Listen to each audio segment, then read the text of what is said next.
Good evening. It is time for today's Tax Talk. I'm your host. I'm attorney Stephen Leahy.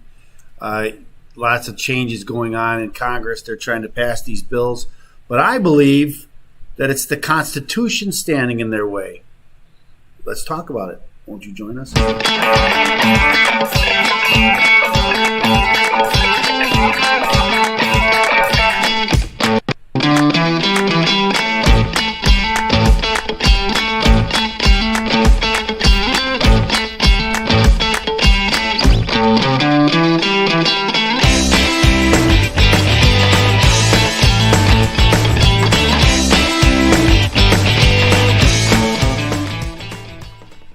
Again, good evening. It is Thursday. Oh, it's Wednesday. I'm sorry. It is Wednesday, the 27th of October, the year of our Lord, 2021.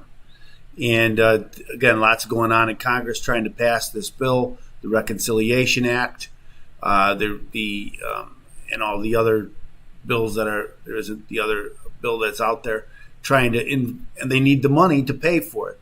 I think Senator Manchin has come out against the bank statements. I've been talking a lot about the bank statements, as you probably know if you've ever heard of this show, and I believe it's a violation of our Fourth Amendment rights, and I think Manchin probably believes it's a violation of our Fourth Amendment rights. Remember now that the some years ago the IRS went after bank statements. The argument was that it's against the Fourth Amendment.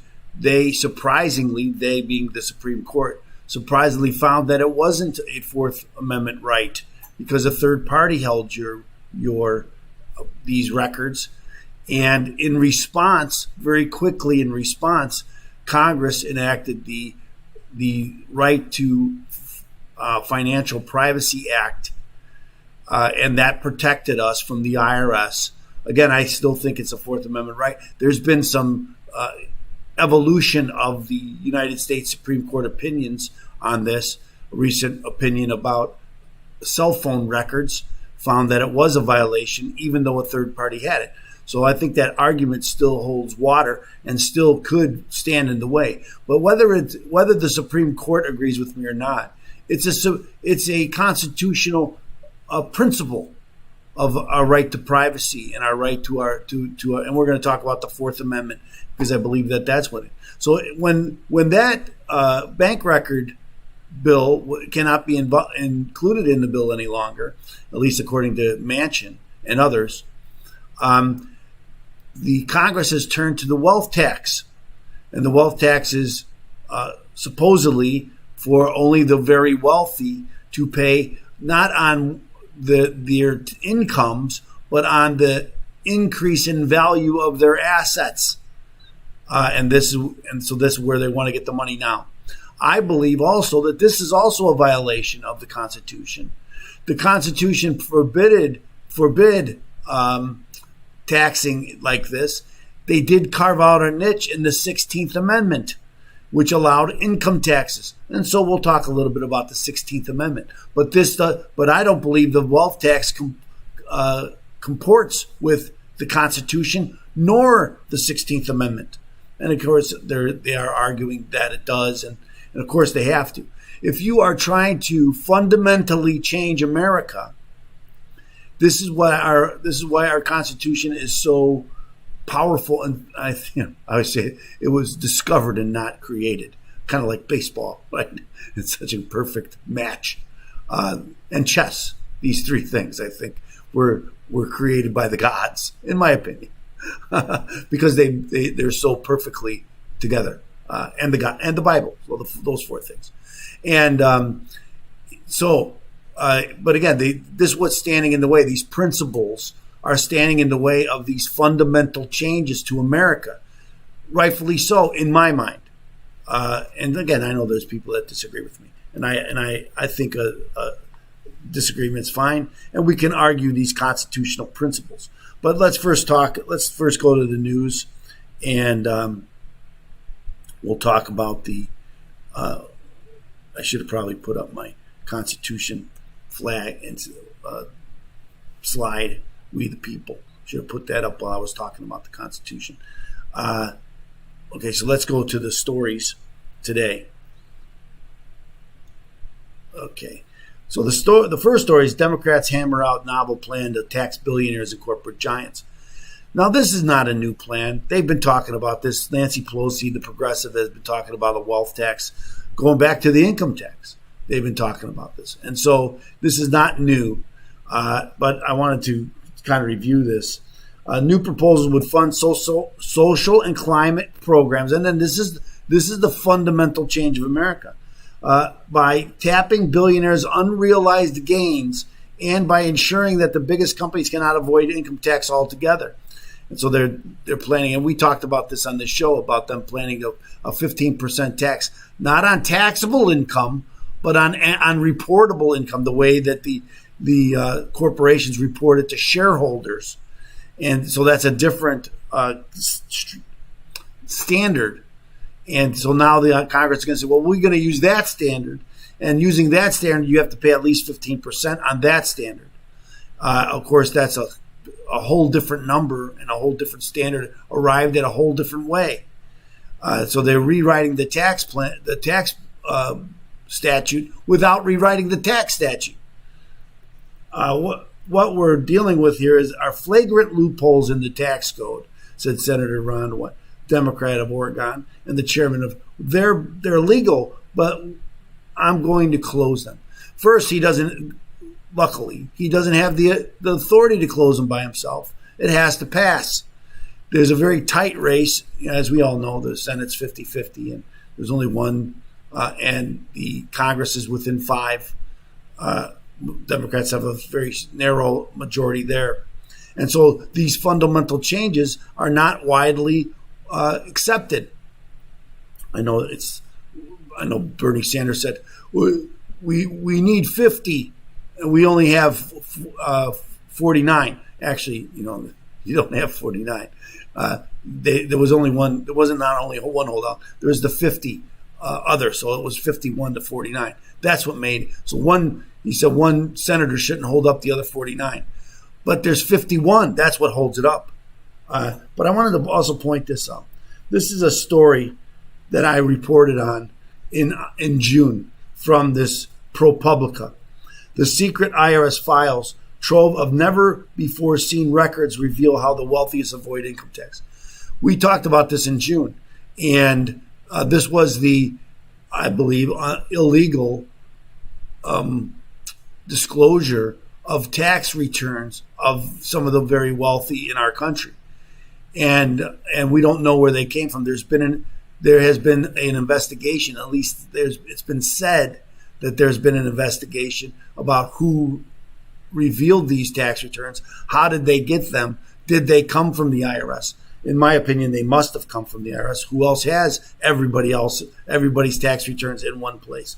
But there's one, and again, this was in June, and I pointed this out then, and I'm going to point it out here because I think they've been setting us up. As I've been telling you, the 3 boogeymen, like the wealthy, and this is part of the wealthy. They're trying to put them up, and they've been trying to set this up since the beginning. So they try to get everybody, see, the wealthy are cheating us. So I just want to read this one paragraph.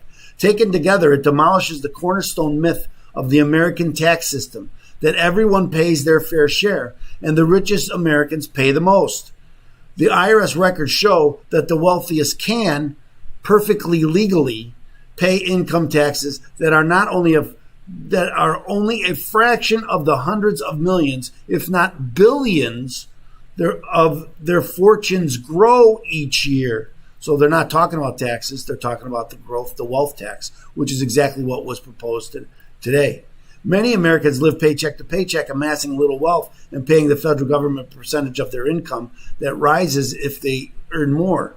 In recent years, the median American household earned about $70,000 annually and paid 14% in federal taxes.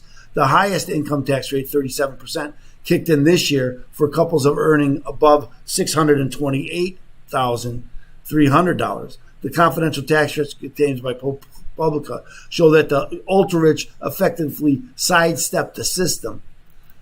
No, they don't. There's no illegality.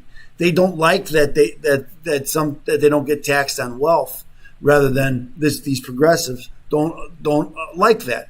but it's totally legal, and it's, in my opinion, the constitutional way. It's unconstitutional, in my opinion, to tax wealth. And so if I keep talking about, this is the new billionaires tax, income tax plan applauded as a step toward justice.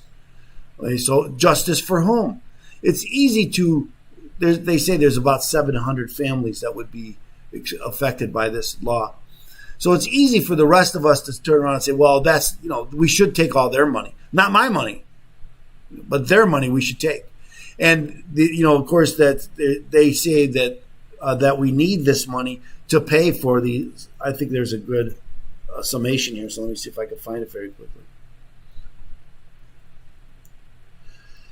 Justice and just plain common sense demand that billionaires pay something closer to their fair share of taxes. The billionaires' income tax will see that they do. The tax would apply to Americans with over $1 billion in assets or more than $100 million in income for 3 consecutive years. He estimates that it would affect about 700 families, but raise hundreds of billions of dollars. And this proposal would impose the capital gains on tradable assets like stocks each year, whether or not they are sold. Additionally, when a billionaire who meets the criteria sells a non-tradable asset, such as real estate, they would pay not only the capital gains tax, but also a new charge akin to interest on the tax deferred. So you're supposed to be paying taxes all along. So really, it's a total confiscation. I wanted to see if it's in over here about what they're going to spend the money on, because this tells you all you need to know. The courts would have determined whether unrealized gains in wealth. Here's the 16th Amendment. Does it pass the 16th Amendment? Their holdout. Always felt that the success was that. Okay, so let me go one more. So let's read the 16th. First, let's start with the 4th Amendment. Because the 4th Amendment, is, in my opinion, is what should stop the bank reporting rule. And it should prevent the IRS from going after our bank records. And here's the 4th Amendment. The right of the people to secure in their persons. Oh, I'm sorry. Let's start again. The right of the people to be secure in their persons, houses, papers, and effects against unreasonable searches and seizures shall not be violated, and no warrants shall issue, but upon probable cause, supported by oath and affirmation, and particularly describing the place to be searched and the persons or things to be seized. 4th Amendment, reasonable, as far as I'm concerned. In my persons, houses, papers, and again, that's where the court said, well, wait a minute, these papers are already held. They're held by a third party, so they're not entitled to 4th Amendment rights. And as I pointed out, there's a new Supreme Court case about phone records, and they said, well, those records are held by a third party, and they are protected. Because as we go, we don't have a choice in our society to keep our bank records private, as they always were. Our banks have private information of ours, and they should be protected. In my opinion, and I believe that there's many constitutional scholars who agree with me, and many in Congress have agreed with me. That's the Democrats in Congress. That's why they passed that the Right to Financial Privacy Act, right? Because they believe that too, that you should be secure in your papers and your personal effects. Makes sense in my mind. Okay, now let's talk about the 16th Amendment. So remember, they could not, according to the Constitution, they could not tax income, because the way that the Constitution allowed taxation had to be equal among states. And so if you tax income, it wouldn't be equal among states. And so they passed the 16th Amendment. And the 16th Amendment says, the Congress shall have power to lay and collect taxes on incomes. And here's the big one, and I use this all the time. From whatever source derived, without apportionment among the several states, and without regard to any census or enumeration. Income. So then the argument will become, is this income?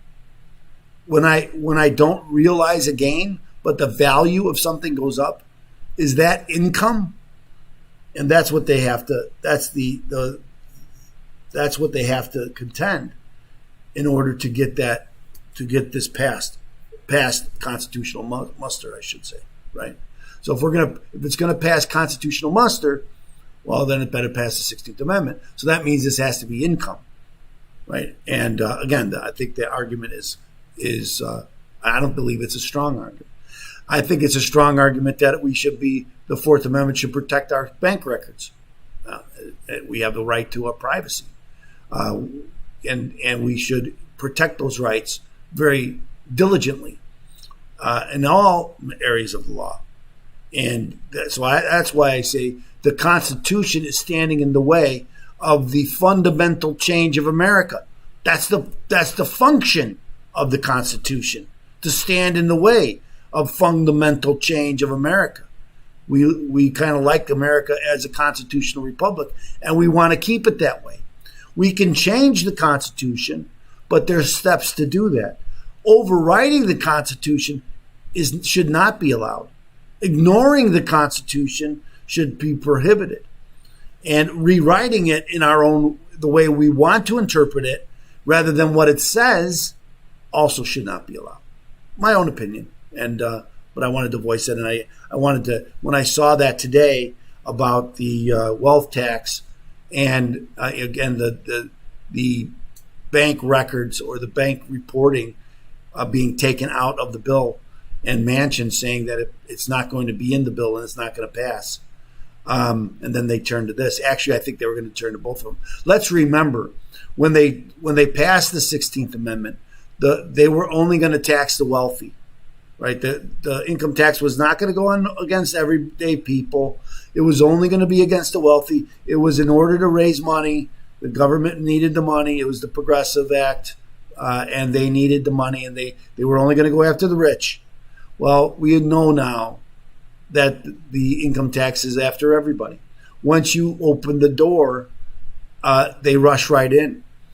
It may take a year or 2 years, but when you realize a gain on your home, will they tax that? If I own some stocks in a 401k and that price goes up and the value goes up, will they tax that? And then how am I going to pay that tax? I have to sell those assets in order to get the money to pay the tax, wouldn't I? And then they're going to tax me anyway, because then that's when they're taxable now, when I sell those assets. So if they start taxing the rise in value, but here's something that we also have to consider. In a downturn in the economy and people start losing money, do they get to deduct them too?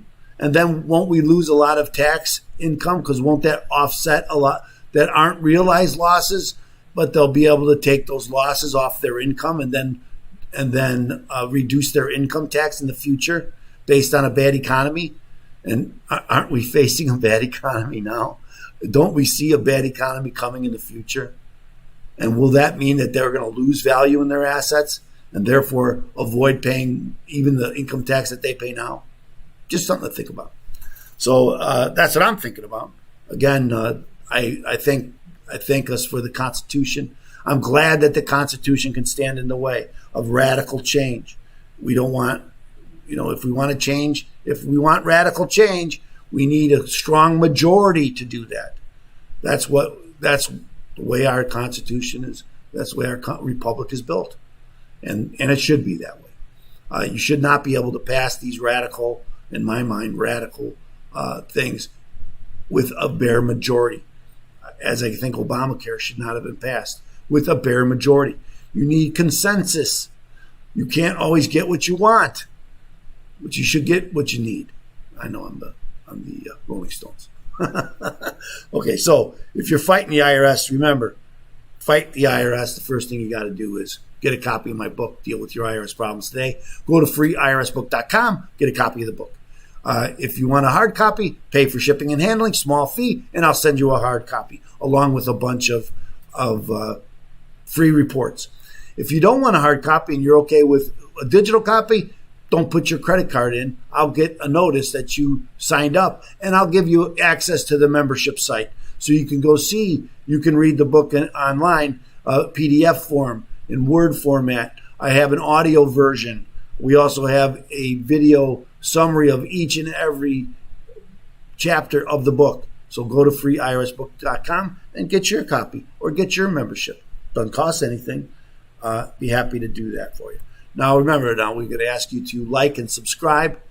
Pass this along. I got a couple notices today from some people from Crypto Tuesday, so I was very happy to hear that.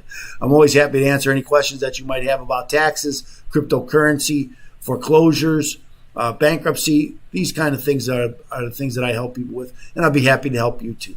So thanks so much for joining us. Let's all support our Constitution, and I look forward to seeing you again tomorrow. Now, tomorrow is Thursday. And again, thank you so much for joining us, and we'll see you again tomorrow. Thank you.